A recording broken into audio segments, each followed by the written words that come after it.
No primeiro bloco você viu a cobertura das convenções estaduais, os eventos políticos partidários que vão homologar as candidaturas que vão disputar os cargos de governador, vice-governador, deputado estadual, deputado federal e apenas este ano na Paraíba uma vaga para o Senado da República.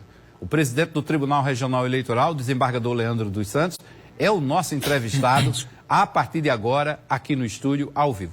Desembargador, seja bem-vindo, boa tarde. Boa tarde, é um privilégio estar aqui mais uma vez para a gente discutir essas questões que interessam muito a sociedade e retratam exatamente as eleições deste ano. Desembargador, vamos tirar logo uma dúvida. Quando a gente fala em convenção, muita gente fala em oficializar a candidatura. Mas, na verdade, é homologar, né? Porque oficial mesmo, para valer, é quando dá entrada no registro, quando é registrada no Tribunal Superior, no Tribunal Regional Eleitoral. Perfeito. A expressão oficializar é relacionada à decisão interna de cada agremiação. Mas você só pode dizer que é efetivamente um candidato quando você pede o registro e esse registro é diferido.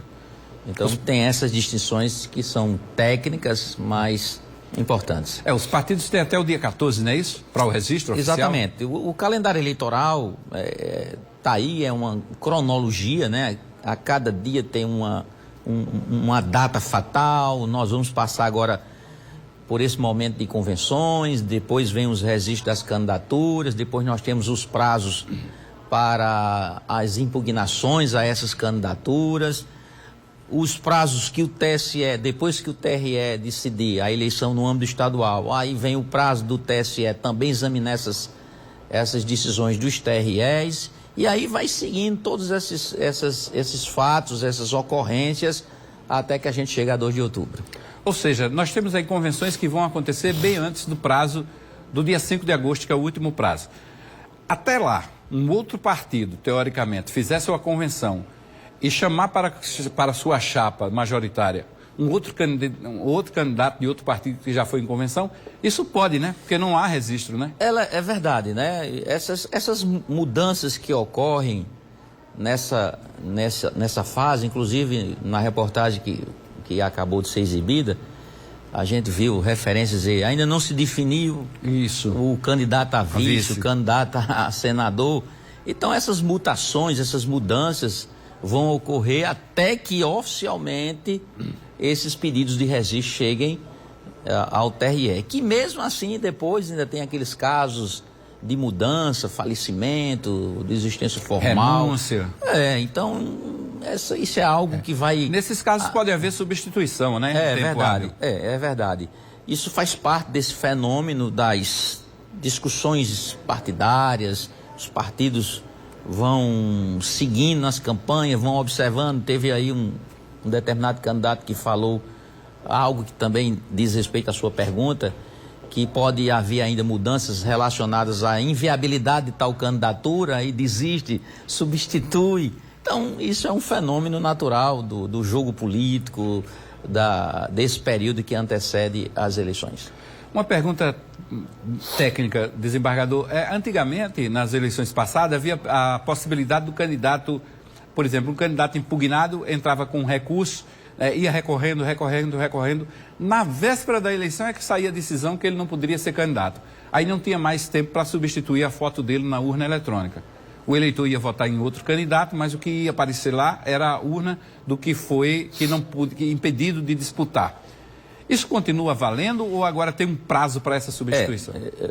Eu vou responder a sua pergunta, mas de uma forma que eu não possa antecipar qualquer julgamento. Não. É só...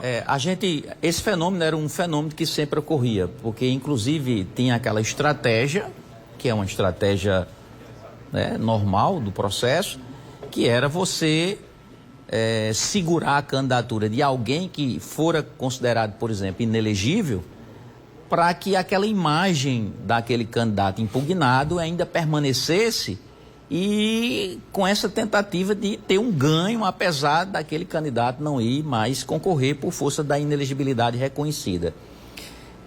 Nós temos um aspecto técnico que é exatamente o prazo para que a urna receba, seja inseminada com todos os candidatos, por isso que esse prazo exíguo, peremptório para os TREs decidirem. e depois o TSE examinar eventuais recursos. Exatamente porque a gente tem um período exato, que é esse período que a gente vai inseminar as urnas e os nomes dos candidatos estão ali. E vai chegar um momento fatal que não vai haver essa possibilidade de mudar, porque não tem como você sair recolhendo todas as urnas, por exemplo, vamos imaginar a hipótese, já distribuídas, já nas sessões eleitorais do estado todo. Pois é, a gente está falando de hipótese. Hipoteticamente. Hipoteticamente. Bom, desembargador, em relação às urnas, o senhor falou aí, as urnas, vão ter algumas urnas mais modernas este ano, né? Nós recebemos um quantitativo de novas urnas, que é exatamente para fazer uma inovação do nosso acervo. Temos urnas de eleições passadas, mas o total de urnas já é calculado, suficiente, com aquela reserva técnica, e nós não vamos ter nenhum problema em relação às urnas. Essas urnas mais modernas, as de recente fabricação, elas vão ficar nos maiores colégios eleitorais? A tendência é essa, mas o nosso diretor, né, doutor Cassimiro, ele está fazendo exatamente essa análise de como vai ser essa distribuição, para depois me comunicar essa decisão dele, essa estratégia de utilização das urnas, porque na verdade é o seguinte, todas as urnas são confiáveis, todas as urnas estão absolutamente aptas para... Não tem uma que tem um nível maior ou menor de segurança? Não, somente você vai ter a mais moderna, ela tem um design diferente, mas são urnas que têm o mesmo processo tecnológico, né, para efeito de dar a sua funcionalidade com excelência. Então nós não vamos ter, mas é sempre bom a gente ter exatamente as urnas mais novas, que vão ser testadas mais de uma vez, em locais onde possa haver dificuldade de troca, se por acaso houver, por exemplo, uma quebra, um defeito. E essas novas urnas têm inovações na questão de acessibilidade, né, para as pessoas? É verdade. Você olhando ela, você vê logo, né? Lá no tribunal a gente já está expondo lá na sessão, e ela tem uns diferenciais em relação a esse layout e algumas diferenças em termos do manuseio.